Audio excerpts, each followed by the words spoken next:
Today we are going to see the topic theories and measurement of intelligence. Human beings are positive assets and precious natural resources which need to be cherished, nurtured and developed with care and dynamism.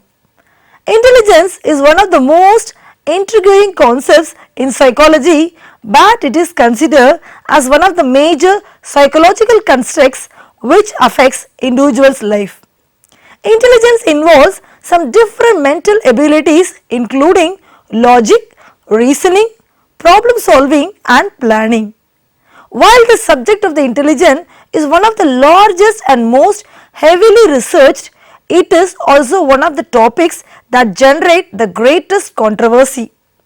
In this session, we are going to discuss about the meaning and definition of intelligence and the theories of intelligence and also the measurement of intelligence. Now, coming to the topic meaning of intelligence. The term intelligence is used in a variety of contexts. The word intelligence is a singular noun and is conceived sometimes as having a thing character, though whatever we know about anyone's intelligence is through the observation of his behavior, which is a reflection of his ability. This is told by Cale in 1989. Intelligence is most widely studied in human beings but has also been observed in animals and plants. Intelligence has been defined in different ways. It includes the abilities to think, abstract, understand, communicate, reason, learn, plan and solve problems. Definition of intelligence. According to the psychologist Thorndike in 1916 defined that intelligence is the capacity to do something useful in the society in which we live. It is the ability to respond successfully to new situations and the capacity to learn from one's past experiences. It is a concept that has been understood in different ways by different psychologists and has therefore a wide variety of definitions. It is the power of good responses from the point of truth of fact. According to the psychologist Jean Piaget in 1952 defined that it is the ability to adapt to one's surroundings delimits. According to the psychologist Bertolt stated that intelligence is not to make no mistakes but quickly to see how to make them good. According to the psychologist Thurstone told that intelligence considered as a mental triad is the capacity to make impulses focal at their early unfinished stage of formation. Intelligence is therefore the capacity for abstraction which is an inhibitory process. Intelligence has been an important and controversial topic throughout the psychology history. Despite the substantial interest in the subject, there is still considerable disagreement about what exactly constitutes intelligence. At various points throughout recent history, researchers have proposed some different definitions of intelligence. While these definitions can vary considerably from one theorist to the next, current conceptualization tend to suggest that intelligence involves ability to learn. The acquisition, retention and the use of knowledge are an important component of intelligence. Secondly, recognize problems. To put knowledge to use, people must first able to identify possible problems in the environment that need to be addressed. Thirdly, solve problems. People must then be able to take what they have learned to come up with a useful solution to a problem they have noticed in the world around them. Now, let us see the theories of intelligence. Different educationists and psychologists have proposed a variety of theories to explain the nature of intelligence. The following are some of the major theories of intelligence that have emerged during the last 100 years. There are different theories about intelligence, none of which agree with each other. Every approach to thinking comes up with its own different perspective and assumptions, often contradict at least one earlier theory. The theory Charles Spearman, General Intelligence. British psychologist Charles Spearman described a concept he referred to as general intelligence or the G factor. After using a technique known as factor analysis to examine some mental aptitude tests, Spearman concluded that scores on these tests were remarkably similar. People who performed well on one cognitive test tended to perform well on the other's test, while those who scored badly on one test tended to score badly on others.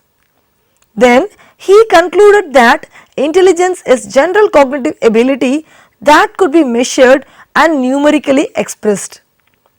Coming to one factor theory, it reduces all abilities to a single capacity of general intelligence or common sense. This would imply that they are all perfectly correlated and would make no allowances for the unevenness of people, that is, abilities along different lines. Since it goes against the common observation that an individual does possess different level of different abilities and does not shine equally in all directions, it has no ground to stand. Now coming to Spearman's two-factor theory. It was developed in 1904 by an English psychologist Charles Spearman, who proposed that intellectual abilities were comprised of two factors, one general ability or common ability known as G factor and the other a group of specific abilities known as S factor. A general factor G seemed to exist in all mental performances regardless of its nature, and a specific factor S which is unique or specific to a particular mental activity. To him, an individual with large element of G factor is considered to be an intelligent. G factor is universal inborn ability.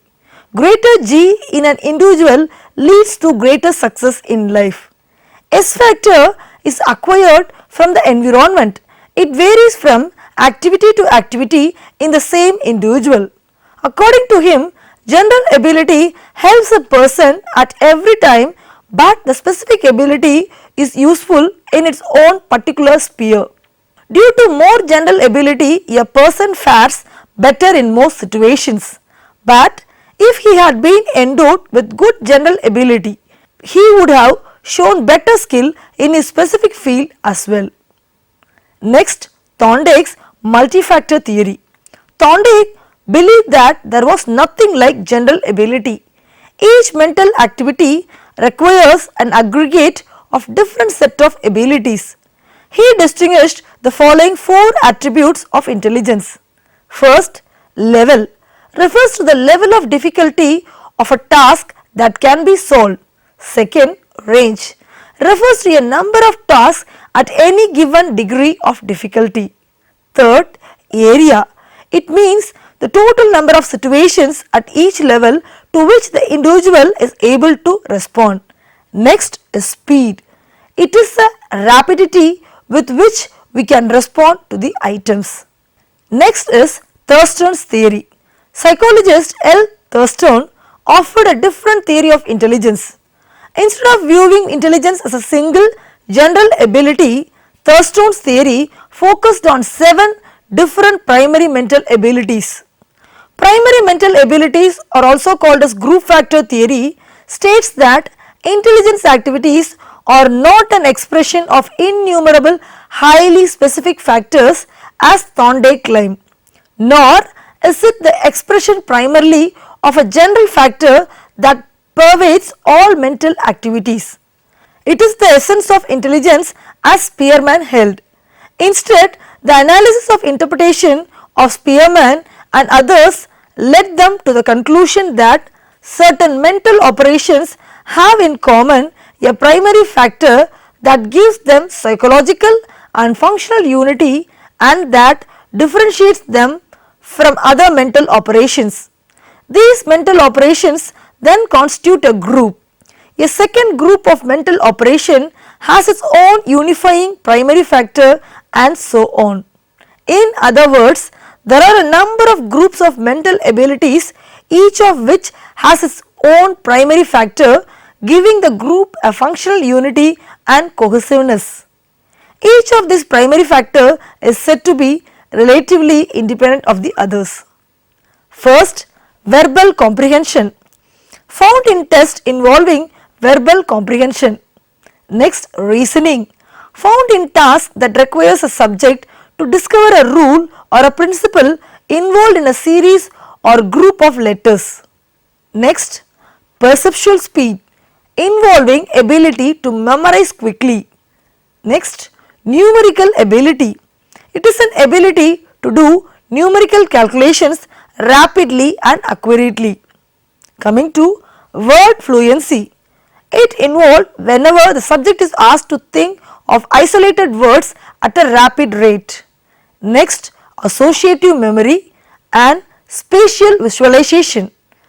It involved in any task in which the subject manipulates the imaginary object in space. Now, we are going to see Harvard-Gardner multiple intelligences. Harvard-Gardner of Harvard University has propounded a unique theory of intelligence called the theory of multiple intelligence. Through this new theory, Gardner challenged the notion of general intelligence and then questioned the very basis of prevailing intelligence test by asking how an individual's intellectual capacities could be captured in a single measure of intelligence. Indeed, he tried to give a broad base to the concept of intelligence and it is measured by providing a multiple frame. He asserted that human intelligence or cognitive competence can be better described as a set of individuals' multiple abilities, talents and mental skills related to a multiple number of domains of knowledge in a particular cultural settings. Elaborating his pluralistic view of intelligence further, he concluded that there are 7 independent types of intelligence that grow and develop differently in different people depending upon their hereditary characters or environmental experiences. By calling them independent, Gardner meant that each intelligence is relatively autonomous intellectual potential which is capable of functioning independently of the others. These different types of intelligence have been named by him as linguistic, logical, mathematical, spatial, musical, bodily kinesthetic, intrapersonal, interpersonal, naturalistic and existential intelligence. One of the more recent ideas to emerge is Harvard-Gardner's theory of multiple intelligences. Instead of focusing on the analysis of test scores, Gardner proposed that numerical expressions of human intelligence are not a full and accurate depiction of people's abilities. His theory describes 8 distinct intelligence based on skills and abilities that are valued in different cultures. The 8 intelligence Gardner described are visual spatial intelligence, verbal linguistic intelligence, bodily kinesthetic intelligence, logical mathematical intelligence, interpersonal intelligence, musical intelligence, intrapersonal intelligence and naturalistic intelligence. First we will see linguistic intelligence. This type of human intelligence is responsible for all kinds of linguistic competence abilities, talents and skills available in human beings. It can be best broken down into components like syntax, semantics and pragmatics as well as more school oriented skills such as written or oral expression and understanding. This type of intelligence is most visible in professionals like lawyers, lecturers, writers and lyrics and number of other professionals exploiting linguistic intelligence. Logical or mathematical intelligence. This type of intelligence is responsible for all types of abilities, talents and skills in areas related to logic and mathematics. It can be broken down into components like deductive reasoning, inductive reasoning, scientific thinking including solving of logical puzzles, carrying out calculations and the like. Professionals like mathematicians, Philosophers, physicists are found to exhibit this type of intelligence in abundance. Next, spatial intelligence. This type of intelligence is concerned with the abilities, talents and skills involving the representation and manipulation of spatial configuration and relationship. Many of adults make use of this kind of intelligence in the sphere of our work. For example, painters may be seen to demonstrate spatial intelligence through their use of space when applying pigments to a canvas. This is also true of professionals like land surveyors, architects, engineers, mechanics, navigators, sculptors and chess players who are found to rely upon the spatial intelligence in their own way. Next, musical intelligence. This type of intelligence covers the abilities, talent and skills pertaining to the field of music. It may be well demonstrated through one's capacity for pitch discrimination, sensitivity to rhythm, texture and timbre, ability to hear themes in music and in its most integrated forms, the production of music through performance or composition. It is visible in a quite large proportion in professionals like musicians and composers. Next comes bodily kinesthetic intelligence. This type of intelligence is concerned with the set of abilities, talents and skills involved in using one's body or its various parts to perform skillful and purposeful movements. A child may be seen to demonstrate such intelligence in moving expressively in response to different musical and verbal stimuli or bending different body parts in organized parts. Among professionals, dancers, athletes and surgeons may be seen to demonstrate a high degree of bodily kinesthetic intelligence in their respective fields. Next comes intrapersonal intelligence. This type of intelligence consists of an individual's ability to enable him or her to know himself or herself. It includes knowledge and understanding of one's own cognitive strength, styles and mental functioning as well as one's feeling, range of emotions and skills to utilize one's fund of knowledge in practical situations. In brief, intrapersonal intelligence helps an individual to understand his or her own self by providing an insight into his or her total behavior, what he or she feels, thinks or does. It is therefore said to be the most private of the intelligence that a person possesses. On account of its secret and private nature, the access to this type of intelligence in and an individual is available only through self-expression, for example, language, music, visual art and similar other forms of expression. In our practical life, this type of intelligence is demonstrated by yogis, saints and masters of Zen. Next comes interpersonal intelligence. The counterpart of intrapersonal intelligence in one's cognitive structure is interpersonal intelligence. It consists of abilities to understand individuals other than oneself and one's relations to others. In addition, it includes the ability to act productively based on the understanding of others is the quality that is needed for social interactions in one's day-to-day life. In practical life, this type of intelligence is most visible among psychotherapists, teachers, salespeople, politicians and religious leaders. Now comes naturalistic intelligence. It is this human ability that discriminates among living things like plants and animals as well as sensitivity to others' features of the natural world like clouds and rock. This ability was clearly of value in our evolutionary past as hunters, gatherers and farmers. It continues to be central in such roles as botanist or chef. It is also speculated that much of our consumer society exploits the naturalistic intelligences which can be mobilized in the discrimination among cars, sneakers, kinds of makeup and the like.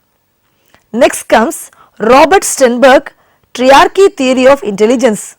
Psychologist Robert Sternberg defined intelligence as mental activity directed toward purposive adaptation to, selection and shaping of real world environment relevant to one's life. While he agreed with Gardner that intelligence is much broader than a single general ability, he instead suggested some of the Gardner's intelligence are better viewed as individual talents. Sternberg proposed what he referred to as successful intelligence involving three different factors. The first factor is analytical intelligence. This component refers to problem solving abilities. Next comes creative intelligence. This aspect of intelligence involves the capacity to deal with new situations using past experiences and current skills. Next, practical intelligence. This element refers to the ability to adapt to a changing environment. Now come to the next topic, measurement of intelligence. Two psychologists, Alfred Binet and Theodore Simon, developed the first intelligence which accurately predicted academic success. It was developed to help teachers to determine which children had true learning problems as opposed to behavioral issues or simply poor previous education. Binet and Simon based their test on practical knowledge, reasoning, memory, vocabulary and problem solving and found them to be good predictors of academic success. The Binet-Simon intelligence scale developed by French psychologist Alfred Binet and Theodore Simon was administered to children to evaluate their performance at a given chronological age. The mental age or chronological age measures called as mental quotient was used to evaluate a child's learning potential. Lewis Terman of Stanford University revised the Binet scale in 1916. The revised scale called Stanford Binet Intelligence Scale, although it retained the concept of mental and chronological ages, introduced the concept of the intelligent quotient that is called as IQ, arrived at by the following widely used formula which allows comparison between children of different ages. Intelligent quotient score is equal to mental age by chronological age into 100. Intelligent quotient IQ, measure of intelligence that takes into account a child's mental and chronological age. Mental age MA, the typical intelligence level found for people at a given chronological age. Now comes chronological age CA, the actual age of the child taking the intelligence test. The key premise to their test was the assumption that all children followed the same course of intellectual development but developed at different rates. Thus, children were given a mental age which corresponded to their ability to perform tasks appropriate for that certain age. For example, a 7-year-old child who succeeded in problems instead for 10 years old was seen as having a mental age of 10. Therefore, a child with a mental age higher than his chronological age was deemed as being more intelligent. The IQ test, that is intelligent quotient test. The Binet-Simon test was further refined and adapted for adults by an American psychologist at Stanford University and turned into the Stanford Binet Intelligence Scale, better known as IQ test. In this version, instead of using a mental age, a person's intelligence was rated using a score called the intelligent quotients or IQ. This quotient was also first proposed for children using the formula of the mental age divided by the chronological age then multiplied by 100, which would mean the 7-year-old child described above would have an IQ of 10 divided by 7 into 100, which gives 142. However, this formula does not work for adults as learning levels off during adulthood.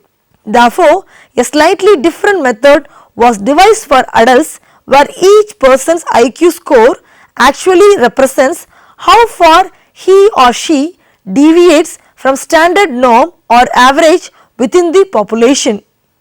The average is usually set at 100. However, the term IQ is still used in the popular usage. It is interesting to note that IQ does not predict occupational success as well as academic success. The 1986 revision of the test, the latest several varies the calculation so that the test is useful for adults as well as for children. An individual score for correct answers is compared to a table of scores of test takers of the same age. Scores between 90 and 110 are labelled as normal, above 130 are named as superior, and below 70 are named as mentally deficient or retarded. The distribution of IQ scores as normal bell shaped curve. Now coming to the conclusion. In this lesson we had seen so far the meaning and definition of intelligence, classification of intelligent theories, Charles Spearman general intelligence, one factor theory, Spearman's two factor theory, Thorndike multi-factor theory, Thurston theory, Harvard Gardner multiple intelligence and Robert Sternberg triarchy theory of intelligence, and also we had seen measurement of intelligence. I hope you all enjoyed this session. Thank you viewers.